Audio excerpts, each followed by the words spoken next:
प्रणाम दोस्तों, मैं विनोद पहाड़ी आशा करता हूँ आप सभी लोग अपने जीवन में स्वस्थ होंगे, मस्त होंगे और व्यस्त होंगे। तो दोस्तों, आज इस ब्लॉग के माध्यम से भारत के मिसाइल मैन कहे जाने वाले डॉक्टर एपीजे अब्दुल कलाम जी के बारे में बताने जा रहा हूँ। दोस्तों, ऐसी ही महान हस्तियाँ पूरे विश्व बोलें या पूरे भारत में कभी पैदा नहीं होती। अगर पैदा होती हैं दोस्तों, वो कई सालों के बाद ऐसी महान हस्तियाँ पैदा होती हैं और ऐसे महान हस्तियाँ ऐसे काम कर जाती हैं कि उन्हें हम आने वाली पुश्तों तक यूँ बोले कि आने वाली ज़िंदगी भी याद करते रहते हैं ऐसी महान हस्तियों से। उन महान हस्तियों में से एक महान हस्ती थी भारत के missile man doctor APJ Abdul Kalam ji. दोस्तों, डॉक्टर एपीजे अब्दुल कलाम जी के जीवन परिचय के बारे में बताने जा रहा हूँ। इस वीडियो को आप अंत तक ज़रूर देखना दोस्तों।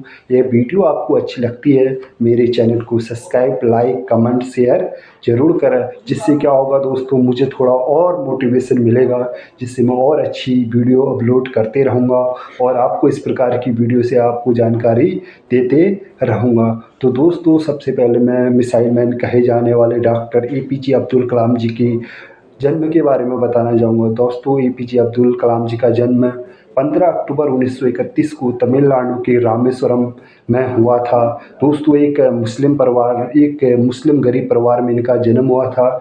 इनके जो पिताजी का नाम था वो जैनुलाब्दीन था, जो एक नाविक हुआ करते थे, तथा इनकी माताजी का नाम अस्मिया था, जो एक गृहिणी थी।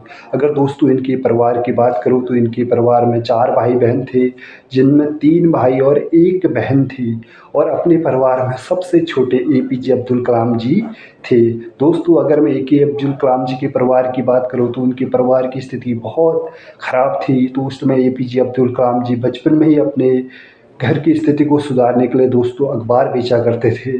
अखबार बेचने के साथ-साथ दोस्तों अपने घर की आजीविका भी चलाते थे और अपनी पढ़ाई भी करते थे। दोस्तों, एक बार जब द्वितीय विश्व युद्ध के दौरान जब उनकी उम्र मात्र 8 साल की उनकी उम्र थी, तो उस टाइम मार्केट में जो इमली की गुठली है, उसका भाव बढ़ गया था। मतलब मार्केट में उसकी बहुत बढ़-चढ़ कर बोलने लग गए। तो उस टाइम क्या हुआ, एपीजे अब्दुल कलाम जी ने उस इमली की गुठली को जगह-जगह से बीन कर उसे मार्केट में बेचा करते थे। बेचने के साथ-साथ अपने घर की आजीविका चलाते थे और अपने जो चचेरे भाई थे, उनके साथ भी अखबार बेचा करते थे। दोस्तों, इतना कठिन परिश्रम करने के बाद भी एपीजे अब्दुल कलाम जी ने अपनी पढ़ाई कभी पीछे नहीं छोड़ी। उन्हें हमेशा गणित में बहुत रुचि थी, इतनी रुचि थी कि वो कई घंटों तक गणित के सवाल बनाया करते थे।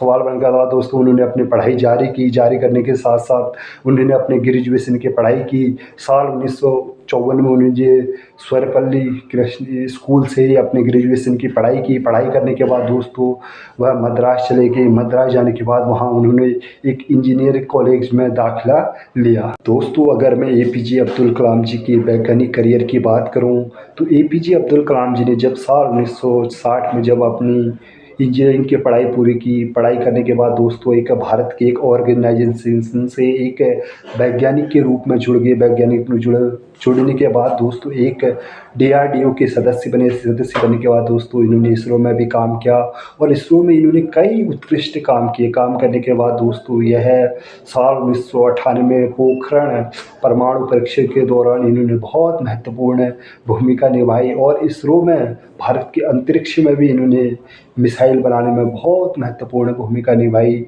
जिनको आज एक मिसाइल मैन के नाम से जाना जाता है। दोस्तों, अगर मैं इनके राजनीतिक करियर की बात करूं, जब भारत के नवे राष्ट्रपति ए.के.आर. नारायण भारत के राष्ट्रपति से जब उनका कार्यकाल पूरा हो रहा था, तब डॉक्टर एपीजे अब्दुल कलाम जी ने फिर चुनाव लड़ा। 18 जुलाई 2002 को इन्होंने जब चुनाव लड़ा, लड़ने के बाद दोस्तों ये जीत गए। जीतने के बाद भारत गणराज्य के या 11वें नंबर के राष्ट्रपति बने। राष्ट्रपति बनने से पहले दोस्तों इनको भारत रत्न से भी नवाजा गया था। दोस्तों, अगर मैं एपीजे अब्दुल कलाम जी की मृत्यु के बारे में अगर बात करूं तो दोस्तों एपीजे अब्दुल कलाम जी अपने देश के लिए बहुत कुछ सोचा करते थे। हमेशा वो आगे की सोचा करते थे, जिसके कारण दोस्तों वो प्रतिदिन मतलब प्रतिदिन कमज़ोर हुए जा रहे थे। हुए जाने के कारण दोस्तों एक बार क्या हुआ कि मेघालय की राजधानी शिलांग में साल 2015 में एक पृथ्वी निर्माण के दौरान अपनी एक बात रख रहे थे। रखने के कारण दोस्तों गिर पड़े। गिरने के बाद दोस्तों तो गिर गए। गिरने के बाद दोस्तों उन्हें गुवाहाटी हॉस्पिटल लाया गया।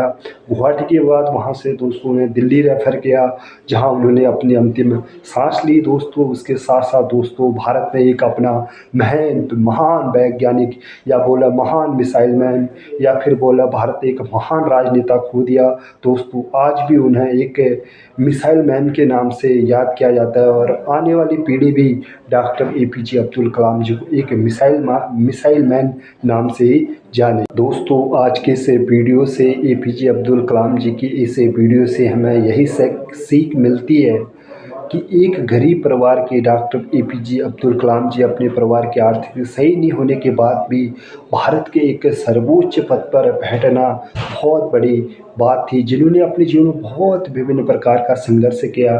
तो दोस्तों कुछ बातें मैं आपको बताना चाहूँगा। दोस्तों ज़िंदगी में सपने देखने चाहिए, बट उन सबको को हमेशा पकड़ कर रहना चाहिए। जब तक आपका सपना पूरा नहीं हो जाता तब तक आपको सोना नहीं है। दोस्तों सपने तो हमेशा सो के नहीं देखने चाहिए, सपने हमेशा दोस्तों जीते जागते देखने चाहिए, ताकि सपने आपको सोने नहीं दे।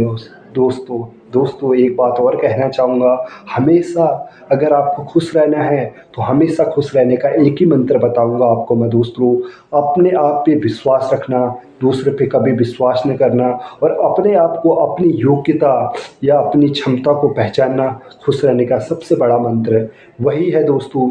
एपीजे अब्दुल कलाम ने भी अपने आप को अपने आप को स्वयं की अपनी क्षमता को पहचाना, और भारत के एक सर्वोच्च पद पर बैठना बहुत बड़ी बात होती है। तो दोस्तों आज की वीडियो को मैं यहीं समाप्त करता हूँ, अपनी बात को मैं यहीं विराम देता हूँ। आप सभी लोगों को मेरा प्रणाम।